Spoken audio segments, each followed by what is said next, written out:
Hey y'all, welcome to Roseville. Boy, it looks quite a bit different in here, doesn't it? Cabinets are gone, bench is gone. Everything from Brother Rich's house is here. The lay down shifter cart's here. That's the kitty cart in the back. You guys are well aware of all that. Man, everything is over here. Brought everything, all the models and fiberglass stuff. Everything. We bought ourselves a a little chop saw thing. It was on the marketplace on Facebook. Guy local around here, $40, man. You can't beat it, right? The old air compressor that we knocked a hole in one of the pistons there. We got the new pump. The new pump that goes for that thing there is here somewhere. It's in that big tote down there. Brand new 2-cylinder cast iron pump. It's a Harbor Freight deal. Brand new, man, brand new. It's probably twice that size, so it makes more air, more horsepower, or whatever. Yeah, place is getting packed up. But believe it or not, we still have some room in here, right? So tomorrow, today I went and got blood draw, right, for the blood doctor, my every 6-month appointment. And then tomorrow I go to see the doc himself. He's going to take a look at my CBCs or whatever, I don't know what it is, the blood that they took today, and let me know what's going on. I got a couple questions for him. I need an ultrasound on my leg where the clots are because I'm having issues when I get up. Ever since the heart surgery, I don't know if I'm sure I mentioned this, but when I woke up and was aware, it was a couple of days, probably a day or two later, I realized my legs were blown up, filled with water. You're probably just holding water, but it was just my butt cheeks and my legs, and the skin was tight as a drum. And I was laying flat down in a bed there for a couple of days before I got up and around, before they pulled the thing out of my pecker, and I could actually go to the pee into a cup or the thing or whatever. I know I'm sharing too much, but anyway. Ever since I got home from the hospital right after that, I've had trouble when I sit for, it could be 2 minutes, it could be 2 hours, it could be 2 days. It doesn't make any difference. When I get up, I'm half bent over, and I kind of got to walk like this before I can straighten up. My legs don't really want to work or support me all that well. It got a little better since then, but I still have this problem. So I'm going to have the doc write up a prescription for an ultrasound. I'll get an ultrasound over at the hospital too. I know that leads us into I'm going to hook up the trailer and go to the storage unit tomorrow and empty the storage unit, and it's going to come in here. I got the 250 chassis. I got the EMIC F125 chassis that we're building in there. I got Braden's cart without a motor on it yet, so another one of the kitty carts, the other DR cart. I have the lay-down 4-stroker in there. A bunch of tires, some wheels and tires for the full set for the 250. Spare sets for the Yamadog and the 4-banger cart. Multiple sets, at least 3 more sets of tires for the CIK shifter, two or 3 more full sets with wheels for the laydown shifter. Yeah, there's a lot of stuff, and then there's very little stuff left from the house. Some big long light fixtures where they go into the fixture in the ceiling. Then they get a big long metal stem with a glass like flower shaped kind of shade on it with the bulb in the middle. Got a few of those there. But the biggest things are, I got 3 snow blowers in there. 1 big dual stage snow blower, and then a couple small ones. 1 belongs to Rich. So I can get all that stuff in a trailer, easy peasy. Get it back here, plenty of room. I know the 4-banger is a long go-kart. It's going to take up some room, but I'm going to pack this place up tight full. I may just change the door knob and lock on the door so nobody else can get in here. No one will have a key to this joint except me. And then once we're out in China, Friday, Saturday, we're going to be moving the bed and stuff out there. we will be based from there. I'll be able to get all my work out there done much quicker because I won't have to drive, pack anything, and drive an hour to get out there. Once the garage is in condition, we can start moving a bunch of this stuff out there.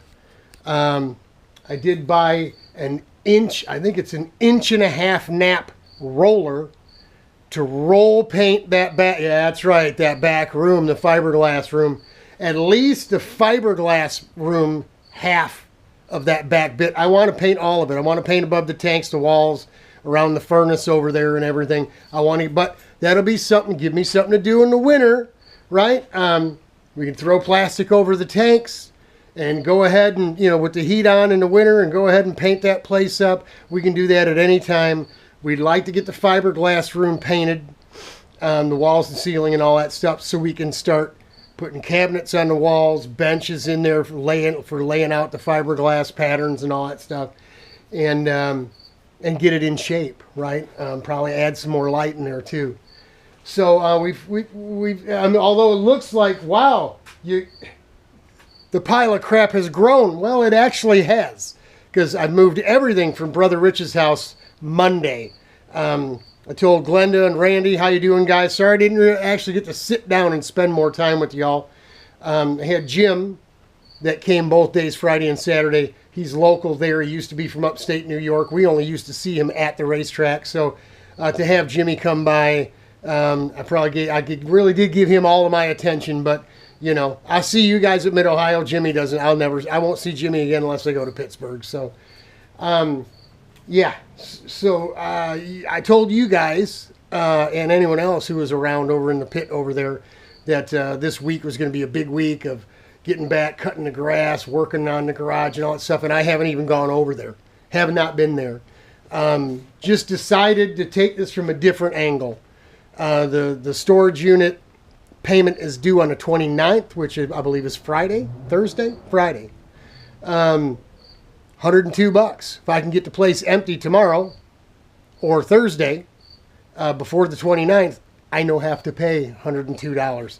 So makes sense to just get everything packed in and stored over here. And then that way we only got to come here to move our stuff out to the country. So that's what we're looking at.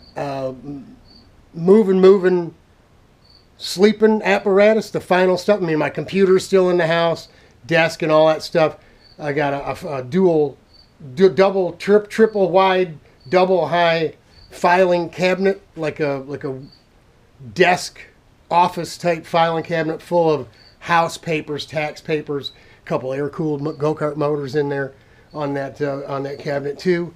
You know, I got printer, a whole bunch of stuff that until we get internet, doesn't make any sense to take the desk and the computer, and ain't no sense of taking the stuff on the deal next to it, right? That file cabinet, which is basically just another table, but it's heavy. So that's some heavy stuff that we're going to need to get multiple people, help us get it into the trailer. We'll load the trailer up and head out, and then once we get out there, it'll just be me and Sherry unloading stuff and really lay an anchor, so to speak. So lay an anchor end of September, right? From closing end of July all the way through August to end of September before we actually are going to be there and stay there. So pretty wild. Never thought it was going to take this long, and yet I still have all this stuff to transport out there eventually. So,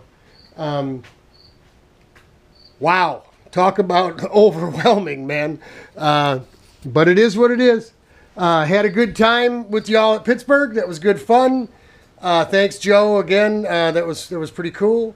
We're going to get another crack at that go-kart at Granton, from what I understand, in October. Fingers crossed we get good weather and that thing takes place.